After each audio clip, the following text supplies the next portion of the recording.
Everyone has his or her own version of fun. Now, one of mine is sitting down with salespeople who've been there and done that for decades. Let's have ourselves a pocket-sized pep talk because I got a grizzled vet in here today who I can assure you will not only teach you a few things you'll be using in the future, he's one of the most creative salespeople you'll ever meet. Listen up and take some notes. A Pocket Sized Pep Talk, the podcast that can help energize your business and your life with a quick, inspiring message. Now, here's your host, Rob Jollis. Today's guest, Eric Hargens, got his start in selling over 40 years ago. He's a man who carried a retail and institutional sales bag, managed a sales force for over 4 decades, working with some of the biggest financial institutions in the world, including Van Camp and Merritt. Oh, those were the days. Morgan Stanley, Janus Capital, and Edward Jones. With a pad of paper, pen, and an occasional cigar in hand, he sold just about every bank and financial institution you've ever heard of.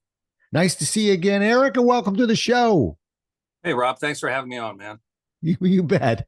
Pleasure to have you here. And with you, I actually want to start with how it all began. So my question, and we've actually never talked about this, and Eric and I have known each other for years and years and years. But when did you know you wanted to be a salesman? Well, I didn't. I originally started out in the banking business, lending money. And it was in the 90s, late 80s when the economy was bad. Nobody was doing anything. And I wanted, I had a lot of pep and purpose, and I wasn't going to get it there. And I talked to a bunch of friends of mine, and they said, you ought to be a wholesaler. I said, wholesale what? They go, wholesale mutual funds. I said, never heard of such a thing. Give me the pros and the cons. And so they gave me the pros and the cons. And then I went to some other people. What do you think? You ever heard of a wholesaler? They go, yeah, you ought to be a wholesaler. I said, what are wholesaling what? They go, mutual funds. I said, never heard of the thing. I said, give me the pros and the cons. And the pros and the cons came out okay. And I had to go to I interviewed with a friend of ours, Scott West, Van Campen, and he asked me, he goes, have you ever, it doesn't look like you've sold before. And I says, well, I have. He goes, what are you selling? I go, money. My money's the same brand, taste, color as the competitor's money. But I had to convince those people that my money was what they wanted. And that's how we got started. We got into it, and that's where I met you. Yeah, and it all began. How long had you been wholesaling when you met me?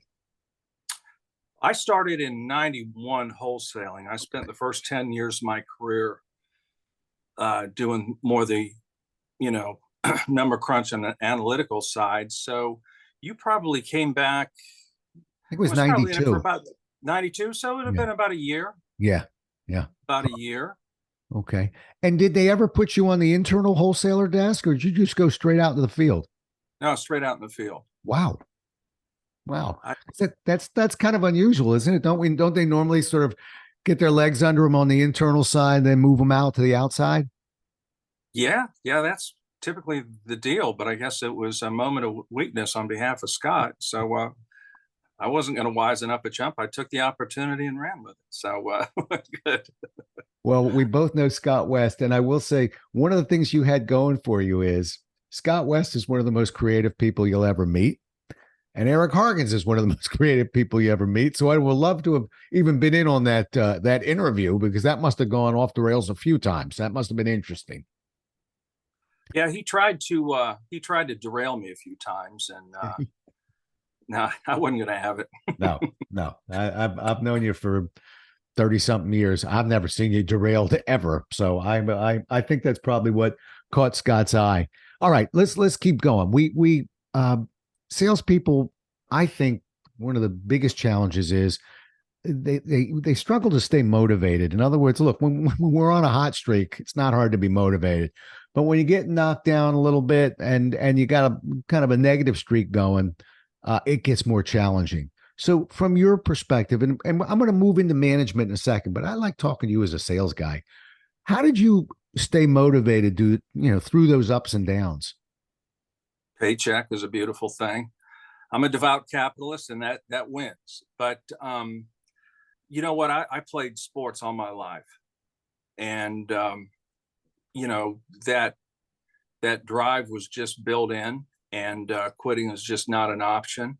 You just have to recalibrate, stand back a little bit, look what you've been doing, what's working, where have you been stumbling, what's not working, and fix the stuff that's not working. Try something different. Yeah. And I think you were a baseball player, weren't you? Yeah. Yeah.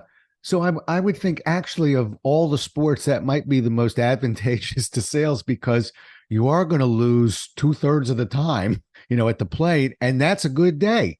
Yep. Right. So Yeah. yeah. So you're used to taking it on the chin and, kind of dusting yourself off and going. I don't know about some of the other sports, but baseball, sure. What were you, a third baseman? I forgot. I was a catcher. You were a catcher? Yeah, absolutely. Oh. Absolutely. I loved it. And days when they give me a break, they put me at third base, I felt naked out there without all my armor. So I like being a catcher, on every play, and just kind of directing the offense or the defense, I should say. And love it. Loved it. Did you, how are your hands? They good? My hands are fine. Yeah. My lower back and my knees aren't so good, but Right. Whatever. Scratch and dent sale. Tell you, I don't know if you ever knew this, but my dad was a fast pitch catcher, and he broke every finger in both hands at least once, and in his bare hand, every finger at least twice. So that's Wow. why when I talked to a catcher, and maybe that was just the nature of fast pitch softball. We're talking about like the 40s when, that game was being played, and the pitchers and the catchers were getting paid. Yeah, no, I got hit in the hands, and problem shapes the need, as you say. So I learned to keep my hand, my throwing hand behind the glove, so it was protected. Yeah, well, that's probably a good idea. I meant to talk to my dad about that, but I wasn't around when he was catching. All right, let's swing over. We might come back and forth a little bit. It doesn't sound like you're a guy that has much trouble getting motivated, but you managed people for a number of years, and they didn't all have the name Eric Hargan. So you got a sales guy that's in a slump. How do do you have a game plan to motivate them? Well, I mean, I take every individual as just on their own thing. Where do you think you're stumbling? Tell me about your last few calls. Let's go on a call. Make sure they prep for a call. See if they executed, debriefed them afterwards. What do they think they could have done better? Yeah. And always stay within the framework, because if you have a process, whether you're, hitting a baseball or trying to sell a mutual fund, as long as you have a process, so you're just not, free forming and throwing something against the wall to see what sticks. I mean, it works. You got something, you got a rudder in the water, and you can keep people on course to get their objective, which is to get the sale. Yeah. Yeah. And all right, I'm going to switch the question around a little bit. You got a salesperson now who is just had a phenomenal year. Might be in a pretty good territory, but we'll leave that out of it right now. Had a really good year, and I'm wondering from a sales manager's perspective, particularly when it's coming a little bit easy, and we know it doesn't always that doesn't always last. How do you keep somebody motivated when they're actually already doing fairly well, but peaks and valleys are coming? Well, I didn't really have to do all that much motivating, because the powers that be above me every year would look at the big people, and they'd take their sales goal and up it significantly. And then you'd hear the squawking from the people. It's not fair. It's not, but that's life. Look at it this way. You can make more money doing that if you hit that. So, and you know what? Thinking back on the crews that I used to manage, it wasn't difficult, because these people were motivated in and of themselves. They had self-pride, not in a bad way, but they were going to put their best efforts, leave it on the field, and they were going to succeed. And, from time to time I had to tweak them, guide them, or whatever. But for the most part, these folks are good. I still talk with them today, and and they're all doing very, very well. Yeah. Yeah. That was interesting. When I met Eric, to this day, I always think of it as sort of the San Francisco 49ers coaching staff in almost like the 80s, where they all went on to become, sort of leaders in their field. That room that I met you in, and we don't need to name names, but a lot of those names went on to become, really powerhouses in the industry. Yeah, absolutely. And they're still doing very, very well. Yeah. You said something else that caught my ear, and I was glad you said it because I know you can't see Eric, but believe me, he's a little bit satirical. Let's put it that way. But, I had about capitalist. I've heard that one a few times, but you said something that was important to me, which was self-pride.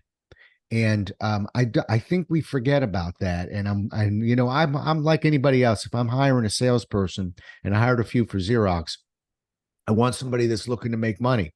But again, you can get into some slumps, even though you're swinging the bat well. Where's the self-pride? Because sometimes if it's all about money, that's one of the reasons why we lose good salespeople. They hit a slump, kind of panic, and they go. The ones that are motivated by self-pride seem to be able to weather the storm a little bit. And I just think that we undervalue that, and I don't want to, and I'm glad you brought it up. Well, and I think that does go beyond money, because money will get you so far. Right. But at the end of the day, what was I doing? I was out there helping other financial advisors solve problems. Right. They had people looking to them for advice, how to structure a portfolio, how to get to retirement, how to stay in retirement, how to put their kids through school. And they didn't have all the answers. So, while I didn't deal with clients at that level, I was able to, have the advisor paint the picture, see what are we trying to accomplish here? And let's try to work towards that end. So, at the end of the day, everybody likes to help other people. And that was a huge motivator, huge motivator. Yeah. I think those are the two biggest things I look for. I look for, one, self-pride, and two, I need somebody who can take a punch, who can get just nailed by whatever, bad client, dust themselves off and keep going. And a lot of the other things we can teach them. I can't teach you how to get up when you get knocked down. And, this is a profession. You get knocked down. If you don't want to get knocked down, go be an accountant, and I don't say that in a derogatory tone. I'm just saying there's a lot of very stable analytical positions. It goes up and down in the sales world, and sometimes it's not fair. Sometimes we get sales we didn't deserve. Maybe that's not fair either. But we got to have somebody that can kind of weather those storms. Well, we had a mantra, especially, and I learned that mantra at Morgan Stanley. They said, it's nothing personal, just business. And so all these folks that, they just got crushed when they heard the word no. Right. Like, shrug it off. Right. No, I heard no ever since I was like a toddler from my parents, because I was into stuff. Did that stop me? No. Just motor ahead. Yeah, I hear you. All right, I'm going to swing it back to the sales side, because I think you do something that's really good. I'm curious if you can explain it, but the fundamental building block, and you and I, we know sales tactics on top of sales tactics, they're all up. But the bottom line is, if you don't trust me, I can't get to solving your problems. I can't get deeper anywhere. I got to be able to create trust, which in a weird way, it's one of the hardest things to say, well, just do these three things and now you have trust. It doesn't quite work that way. So I'm curious, from your end, how did you go about walking into an office that didn't know you and trying to build that first pillar of trust? Well, and you touched on it, where we all take the gratuitous sales all day long. Right. But the first thing I did was say, I'm sure you deal with a lot of people like me that come in, that says, I want to earn your business. And you get the eye rolls and the sarcastic head nods. And I says, yeah, I'm the same way, but here's what I want from you. I want to know the last 3 cases you haven't closed and why. So the deal is simply this: if I can help add a client, put money in your pocket, whatever it is, then we're going to talk about the easy stuff. But right now, take me for a test drive, see what we can do together. Right. And you notice I knew this was coming, but you notice Eric's not getting anywhere near. Let me tell you about my fund. You know, No. and Eric walked down hallways where he wasn't the only wholesaler that ever visited these hallways. Some of these guys, they've seen them, and we don't have to be talking wholesaling, folks. They've seen vendors coming around, etc. You want to lead with products, see where that gets you. You want to lead with some questions, some thoughtful ones like you just heard, see where that gets you.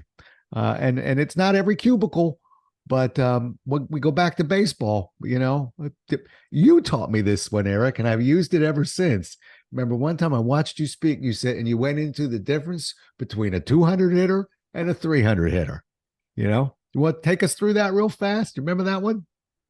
Well, I mean, you fill in some blanks, but it's, you know, it's one hit per, you have to do the math, 20% to 30%, Yeah. you know, I mean, that's it. So you just got to get one extra hit. Yep. And one out of 10, 2 out of 20, 5 out of 50, 10 out of 100. I'm gonna fill in and tell you what, because it stuck so hard.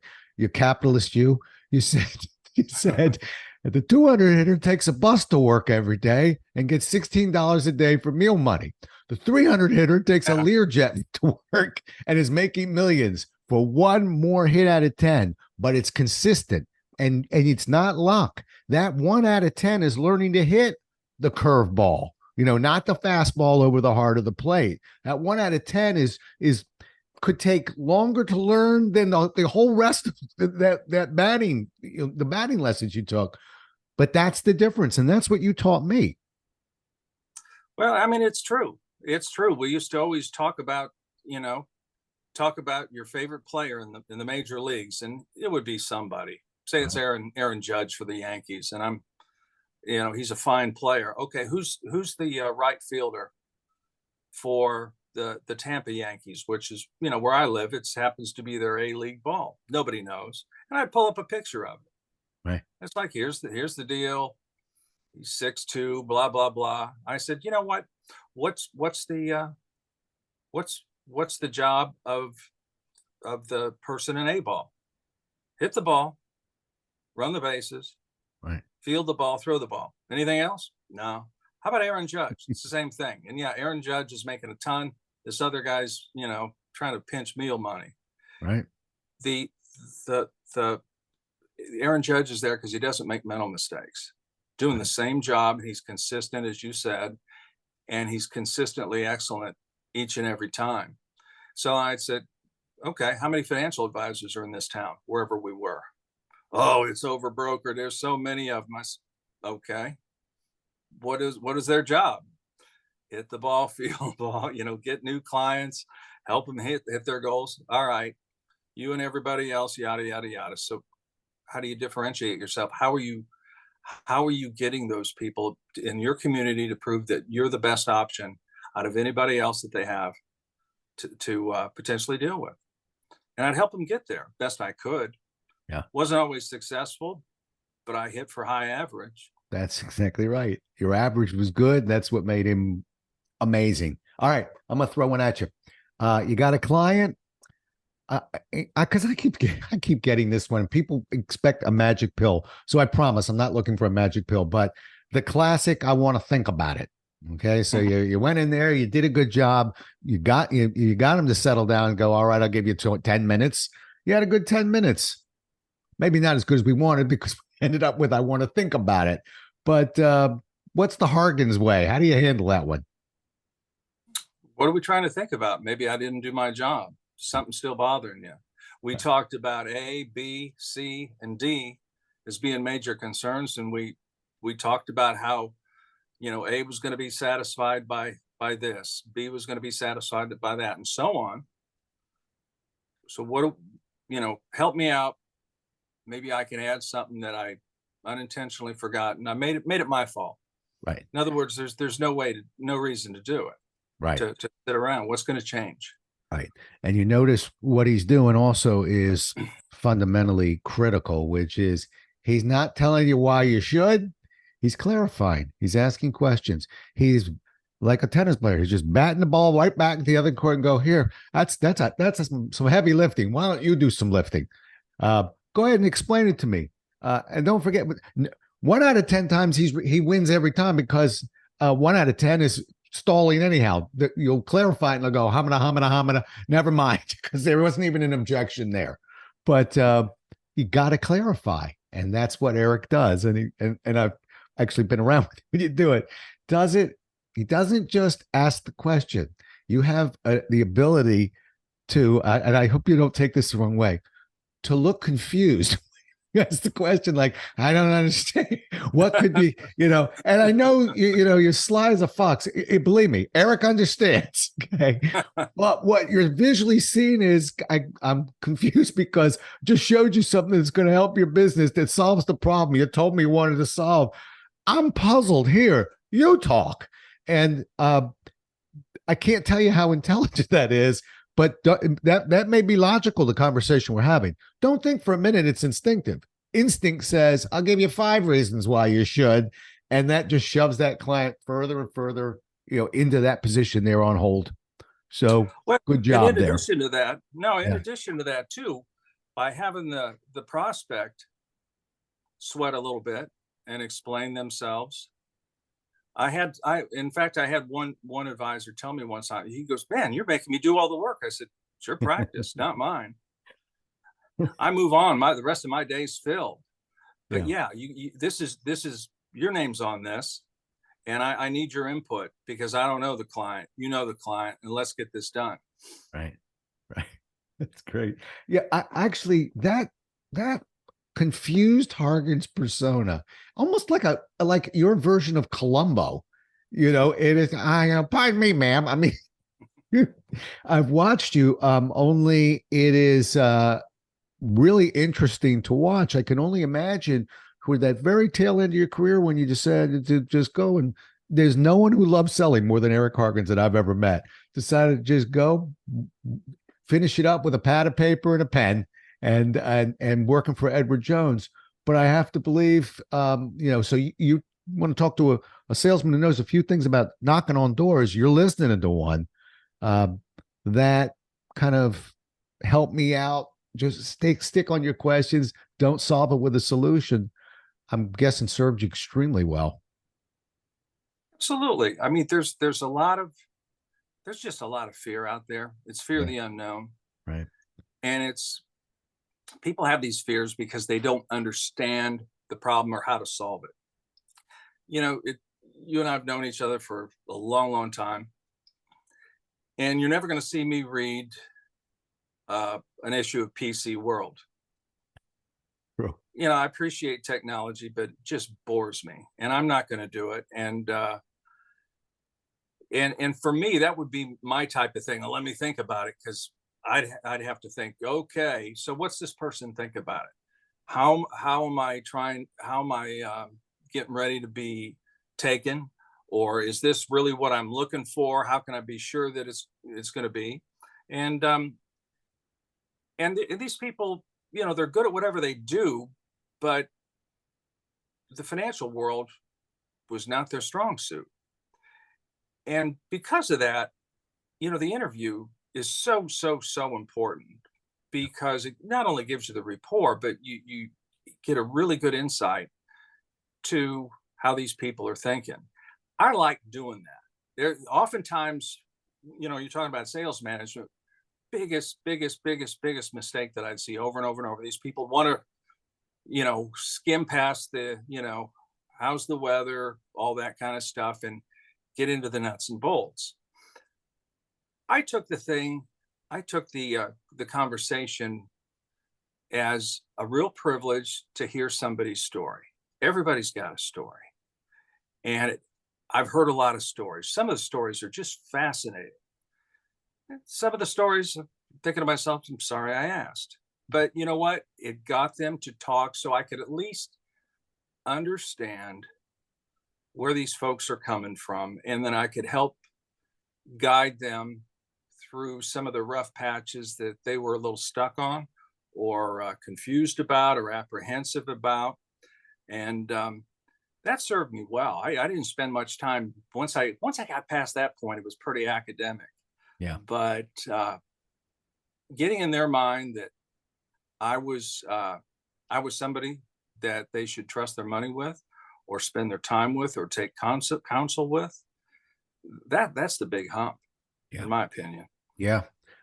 Eric, I have a list of very creative things you've taught me, showed me. You throw them out like they're candy. You don't, I one time remember I was working on a book and I was like, Eric, I want to sort of take improv. I want to move it to the sales world. I've been on this for about 4 months in like 9 seconds. He was like, well, why don't you just call it mental agility?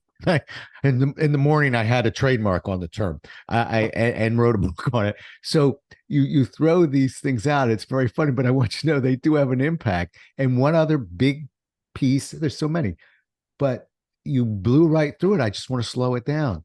Folks, Eric Hargens has asked the question, either the first or second question out of his mouth. Everybody has a story. I'd love to hear yours. For his entire career.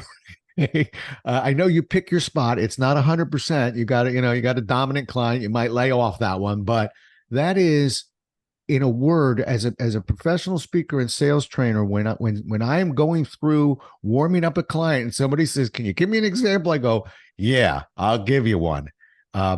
It's actually one of the most interesting questions you've ever taught me, because you got 3 or 4 minutes now to sit and take notes. Nobody answers that with the word yes. Anyway, it's really, I think you forget some of the things that you do very naturally, but it's a wonderful question. Well, and also too, you're going to hear they're going to start with the important stuff. Yeah. They're not going to tell you at age 6, I skinned my knees, riding my bike. They're going to start with the important stuff. You make your job a lot easier for you and make the interview a lot more fruitful for them, because you're getting into the stuff that's keeping them awake at night. So it serves everybody. Yeah. What I liked about it also, Eric, is, I would love to come in with a checklist and go, yeah, I'd like to know your personality. I'd like to know what motivates you, demotivates you. I want to know if you're social or analytical. I want to know how much I should be schmoozing. I got a list as long as my arm. Hey, I know. I'll ask your question, Eric. Sit back, and in 3 minutes, you'll answer everything on that list for me, including how fast I need to go and how slow I need to go. So that's what I mean. A lot of it, I love hearing all the information I'm getting, but a lot of it is more personality for me, and it's just giving me the ability to know how fast or slow I have to move. That beats 30 questions, I got to tell you. Because you also said, we're both agreed on this one, the more that client talks, the more they like you. So it's not an interrogation, it's a conversation. You open it up with a wide open probe like that, even if somebody answers it and says, "Why do you need to know?" I'm still not upset, because I'm checking the box that says, dealing with a dominant client, we're gonna get on our horse and move a little faster. Thank you for that. Either way, we're gonna win with that question. Oh, absolutely. And that dominant client, why do you need to know? It's like, oh, I don't need to know anything, but I think this time it would better suit you to get more out of this time by talking about the things that are near and dear to your heart. Yep. And there's the WIFM. That's what's in it for the client. So we just addressed that one as well. I want to get to a piece. I'm trying to figure out how to pose my question, because I want you to lead me into this one. But you and I, as I said, Eric and I have known each other for over 30 years. We've spent a lot of time in the field together, and we talk on the phone. We Zoom occasionally. He doesn't like technology. I got to talk to him on the phone usually. But you said something recently, and when I was asking about prospecting, and you mentioned a cigar shop. And can you kind of walk us through that? Because I was trying to figure out, Eric, how are you finding your prospects? Oh yeah, I'm telling you what, I got off the road. I had done the wholesaling thing, which, it's planes, trains, and automobiles, and you pad your airline points and your hotel points. And finally, you just hit the wall. And I had a guy that used to work with me, and he was an Edward Jones advisor in North Carolina. And every time I was up there visiting institutional clients, we'd get together for a cigar or dinner or whatever. And he kept working on me. So anyhow, I got into the Edward Jones system. And they try to tell you, join the Chamber of Commerce. Well, I've been around long enough. That's generally realtors and bankers or whatever. So I wanted to find something that I enjoyed, that I could do my job. Oh, and they wanted to train you what's your elevator pitch? Oh my gosh, are you kidding? I what if you're in a one-story building? There's no elevator to ride, But I'd sit down with somebody at a cigar place, wouldn't know them. And cigar places, for those that haven't been, mostly guys, not always, but they sit around and you have a conversation. And the nice thing about a conversation over a cigar, it's going to take you 45 minutes, hour to smoke that cigar. So you don't have to rush through a 30-second elevator pitch. You can just talk about whatever, that comes on in that day. And inevitably, the other individual will ask, what do you do? So glad I tell them I'm an advisor with Edward Jones. One guy, oh, really? I'm looking for an advisor. Long story short, got the client about $1.8 million account, just because it builds that trust, because people see what you're doing. It's almost like, on the golf course, people look to see if you cheat, but you're out there for, 3 hours if you're playing a good round. And so you have the time to have those conversations. They get a feel for you. You get a feel for them. Do I even want them as a client? And same process. You're still shooting the wheel, but you're shooting it at a very relaxed pace, so you don't have to feel the need to rush through anything. Treat people like real people that they are. Yeah. And what I loved about that story, by the way, the reason why I wanted to get into a conversation was I was, I know a few things about Jones too, and there's a lot of door knocking, and there's, that's a tough first few months, let's put it that way. And but I'm talking to Eric, and he's saying, so you're still at the prospecting? Well, kind of. I've got my clients. Yeah, he said, well, I go to this place, nice place, where there's cigar shop, and sit down and smoke a cigar, and he just filled in the rest. I thought, there's an old proverb I've always loved that says, when its time has arrived, the prey comes to the hunter. And if you ever see Eric Hargens in a cigar shop and you're not sure who the hunter is, like you don't know who the mark is at the card table, it's you. Okay. Yeah. But, and I don't mean that in a negative way. I thought, again, very understated by you, how brilliant, doing something he likes to do.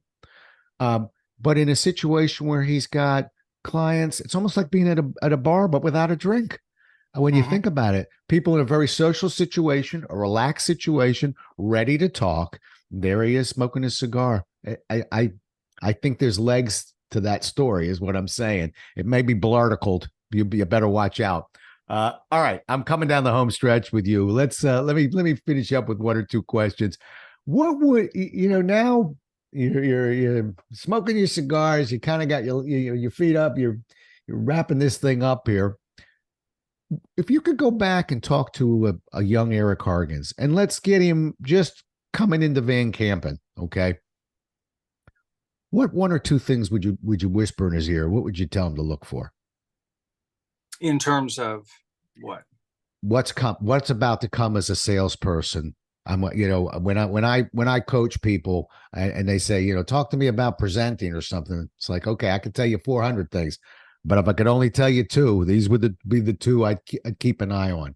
You're talking to a young Eric Hargens. He's, kind of actually fairly new at the sales game, obviously kind of a natural, but what would you tell him to look out for, to keep an eye on, or stay focused on?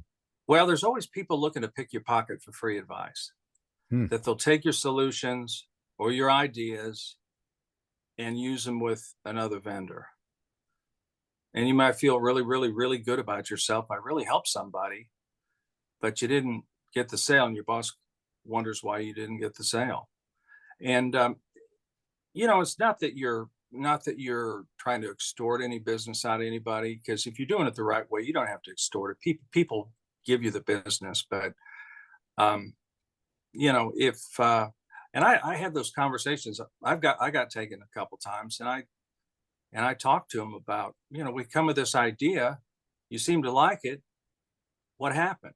Well, I ended up using the XYZ. It's like, you did. So the XYZ wholesaler had the same idea. Well, no, but I like their stuff. And it's like, come on, man.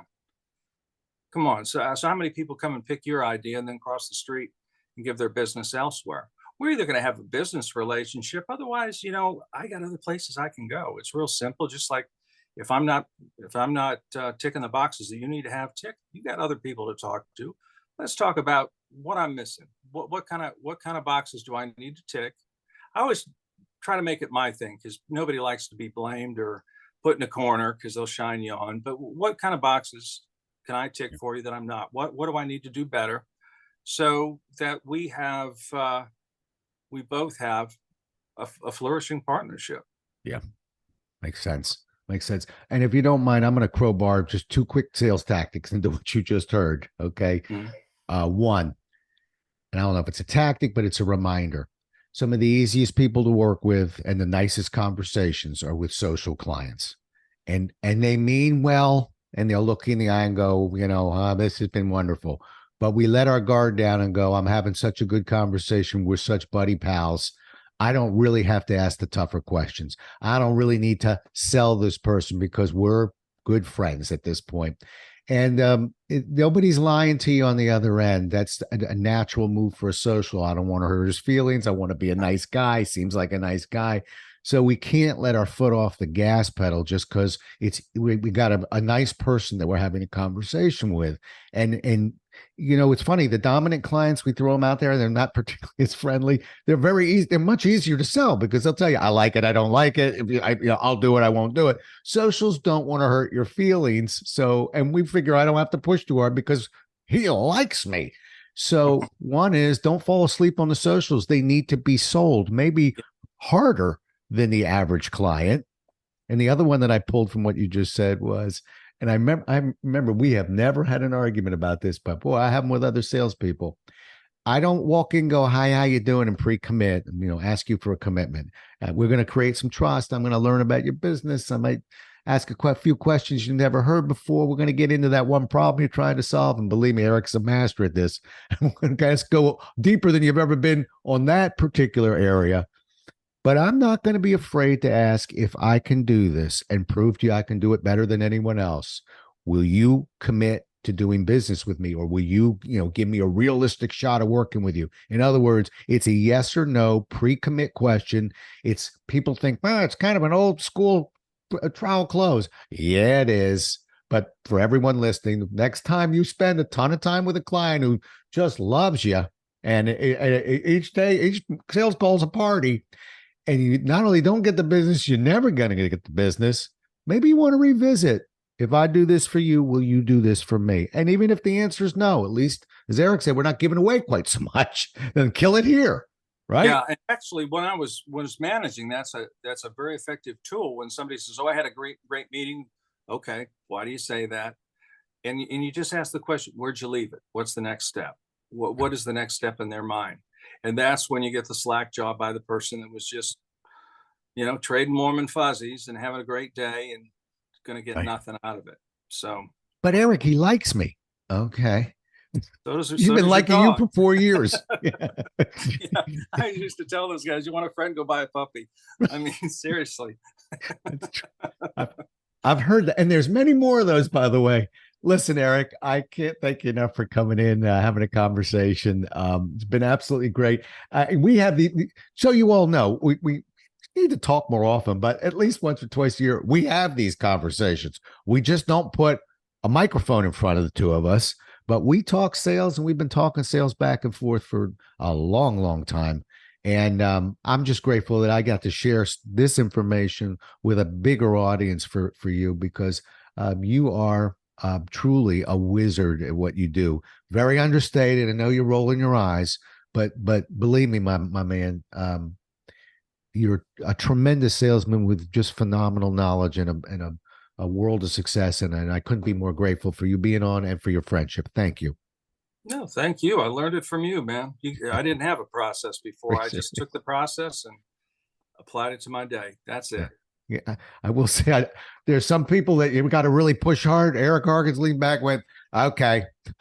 I'm in. And I've never had to twist your arm. It was just like, and he made a reference about a few minutes ago because he'll say it a lot. I just got to go in, shoot the wheel, got to shoot the wheel. That's Eric Hargan's way of saying he's following the customer-centered selling process. He's going around the decision cycle and he's just moving methodically. He uses the term shoot the wheel. So now we solved that one as well. In any case, Eric, appreciate you coming in so much. We'll have some contact information on our website, but really appreciate you doing it. Thanks. You're quite welcome, Rob. Enjoyed it. Thanks. Well, we'll do it again as well as we can next time, everyone. Until then, stay safe. Thanks so much for listening. If you enjoyed today's show, please rate and recommend it on iTunes, Outcast, or wherever you get your podcasts. You can also get more information on this show and Rob at jollis.com.